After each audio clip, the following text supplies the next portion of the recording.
Hello everyone and welcome to this video wherein we cover the important current affairs of the last week of June and first 3 days of July 2022.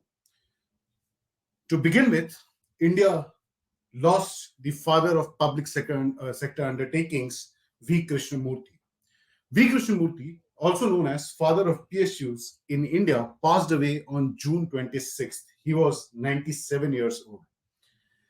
Krishnamurthy is credited to have turned around successfully the PSUs like Steel Authority of India Limited, Gas Authority of India Limited, Bharat Heavy Electricals Limited, and Maruti Uddhav into profitable companies. Talking about his academics, he got his doctorate from Soviet Academy of Sciences, and in 1977, Krishnamurthy was appointed Heavy Industries Secretary and is credited to have brought management concept into the government functioning. He was also a member of Planning Commission and subsequently went on to head the National Manufacturing Competitiveness Council, NMCC. He was personally handpicked by the former Prime Minister of India, Indira Gandhi, and went up to set up the Maruti Uddhav Limited. The United States has decided to fund G7 initiative in India.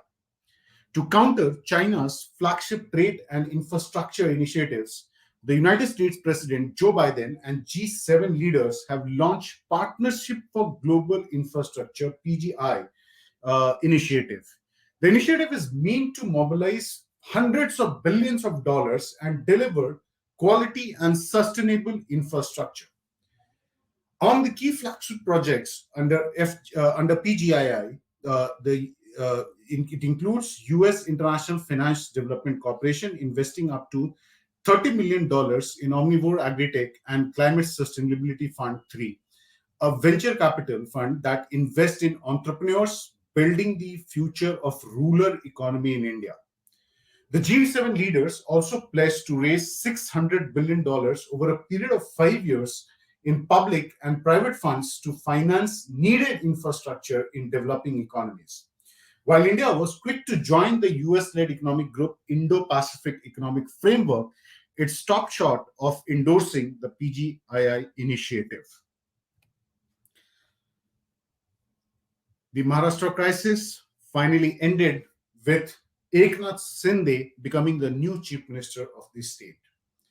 Prior to that, Uddhav Thackeray, the chief minister, chose to resign as the Maharashtra CM after the Supreme Court upheld the governor's inexplicable directive to prove his majority on the floors in assembly within 24 hours. The Shiv Sena has pleaded in the Supreme Court to defer the floor test as the disqualification proceedings against the rebels has been stayed by the Honorable Court till July 11th. Later, Eknath Shinde took oath as the new chief minister of the state of Maharashtra. The political crisis, however, continues with Congress and NCP supporting the Uddhav Thackeray group on one side and BJP now forming the government with the rebels led by the new chief minister. Devendra Fadnavis, the ex-chief minister, was sworn in as the deputy CM of the state in a surprise move by the centre. More goods and services will now face higher goods and services tax starting July 18th, pushing up the cost of such products and services.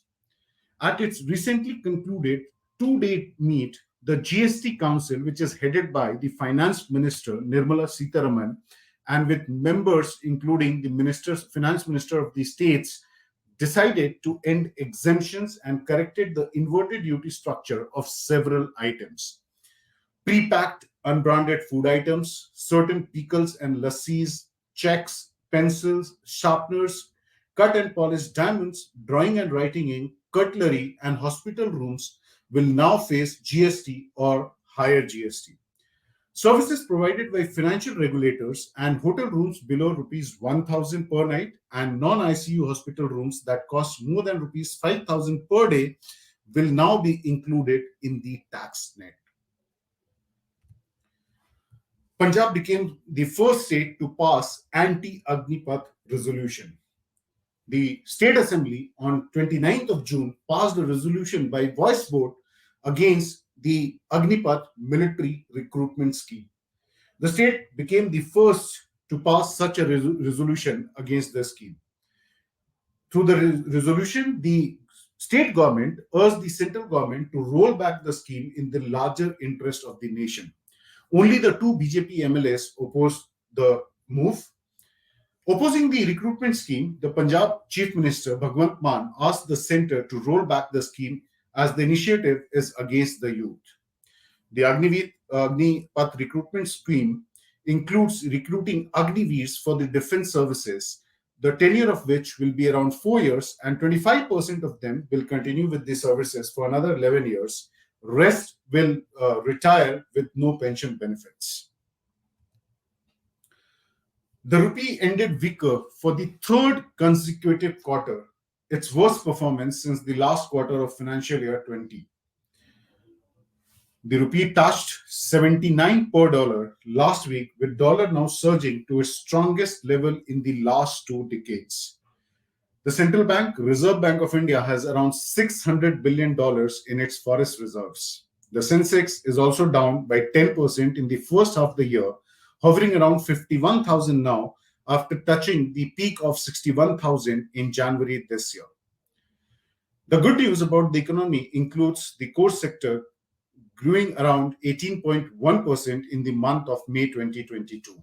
The sector, which comprises coal, crude oil, natural gas, refinery products, fertilizers, steel, cement, and electricity, rose an annual 18.1% in May compared to 9.3% in April.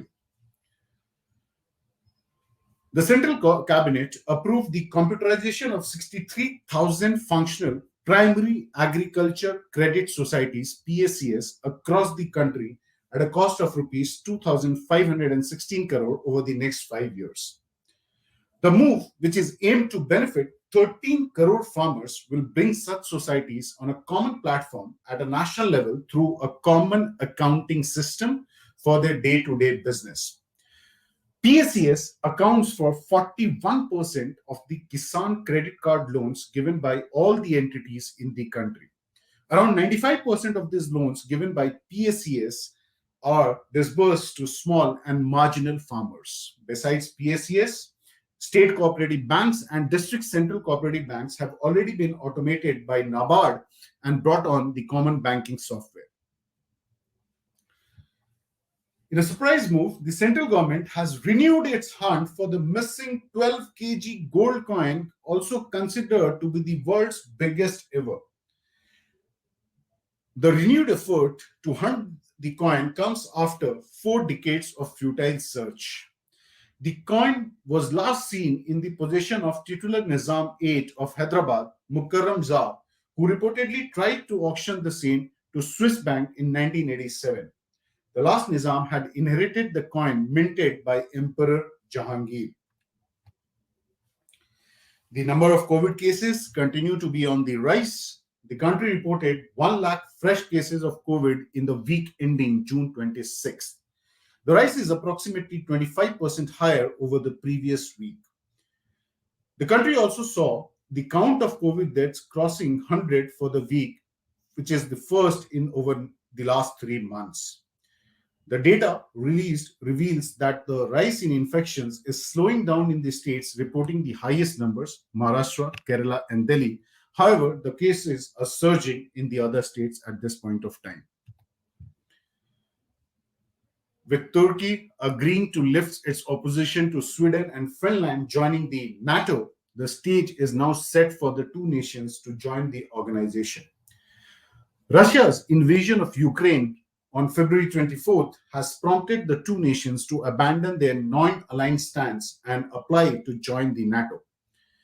Turkey had been blocking the move, insisting that the two Nordic countries change their stance on Kurdish rebel group that Turkey considers as terrorists. The agreement comes at the opening of a crucial summit dominated by the Russian invasion of Ukraine.